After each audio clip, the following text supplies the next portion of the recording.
Women here are still yoked by the expectations of a stable marriage, respectability, reputation. A divorced man is single again and hopeful, and the society says, oh, he's single again and such an eligible man, let's find him a girl.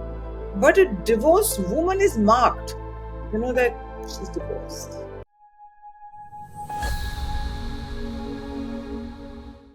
Welcome to Bookcast by Bookscape, where we meet the people behind the stories we love. Today, we're thrilled to be in conversation with Shonali Kulashroff, journalist, blogger, author, and now podcaster. Through her writing and podcasts, she has built a loyal following for her sharp, insightful take on modern Indian life, from popular culture and feminism to parenting, travel, and art. We're especially excited to speak with Shonali about her latest novel, The Wrong Way Home. It is a witty, sharp look at life after divorce, told through the story of Nayanthara, a refreshingly imperfect protagonist. I'm curious to see just how much of Nayanthara's humor, wit, and sharp eye for life might come from the writer herself. Shonali, welcome to Bookcast. Thanks, Madhumita, and thank you, Bookscape, for having me on this podcast. So, both your novels feature protagonists from fairly privileged urban circles. One is a satire on marriage, and this one is exploring divorce and its stigma. So, what drew you to set these stories in this world of privilege? And what did that setting allow you to examine about women's life? See, that's an interesting question, and it comes up again and again, one way or another. Uh, so, when I write, the thing that I enjoy writing most is satire. So, this is a world that I think I am in a position to say that I understand it well. And I observe people. So, when I observe people from this world, honestly, it's a very subconscious process that when I start writing, this world just builds itself around me and characters emerge pretty organically. So, when I place women, strong, independent women, in the middle of these worlds, I do it also because there's an illusion that the world of privilege can insulate you from judgment, that it can cushion your fall, that it can cushion pain, and to some extent it does. But what surprises me even today and to my readers is that in urban educated circles, Madhumita, you would assume that women have agency. Okay, a lot of them have degrees from abroad. They have some of them have financial independence because they run their own countries, or they come from inheritance and money. Their fathers have industries or successful businesses and they have inherited that. And yet, I find that patriarchy is not something women are free from, even in this strata of society. I think women here are still yoked by the expectations of uh, a stable marriage, respectability, reputation, and because in marriages and relationships in this circle of society, the stakes are higher. The fall from grace is stronger, faster, quicker, and I would say more dynamic because so much else can happen from that. So that brings us to the question of your protagonist Nayan. She's a very interestingly written character, if I would say.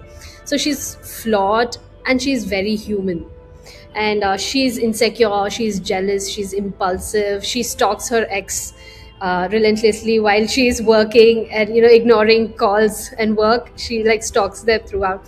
So the thing is, she could have turned out to be somebody very unlikable to the readers, right? But there was a very thin line, and yet we end up connecting with her, empathizing with her, and in fact, rooting for her. So why was it important for you to create a protagonist who is flawed, and rather than your conventionally likable woman? I wanted her to be vulnerable and I wanted her to be flawed because I find that this pressure, this subtle pressure of women in literature to be good, resilient, accommodating, admirable, hmm, uh, is and to be morally very very upright. Is there is a very tacit understanding that women in literature by and large are like that, should be. And yet the most memorable protagonists have been Anna Karenina or Madame Bovary, Emma Bovary. So I realized that women should be allowed their flaws and should be allowed their moral failings in fiction as much as in real life. And we should also have the same moral range and complexity that men in fiction are allowed as in real life. So, while I didn't make Nayantara a manifesto, okay, I didn't make her as a kind of a woman. Now I want everyone to accept and like. That wasn't a conscious effort. I think I was writing about something that um, is realistic, and and I wanted to show that she's not always generous. She can be really petty. And though she runs this business and she has it all together, she's keeping a very, very strong front. She's too proud to collapse in front of people. She's filled with self doubt. And that a lot of what she's doing is performative for herself and for the world. Because don't we know women like that? In my previous novel, Natasha was extremely likable as a character. I was very fond of her myself. And had I not given my novel such a long gap, there was a big demand on me to create a sequel to that book because people loved Natasha.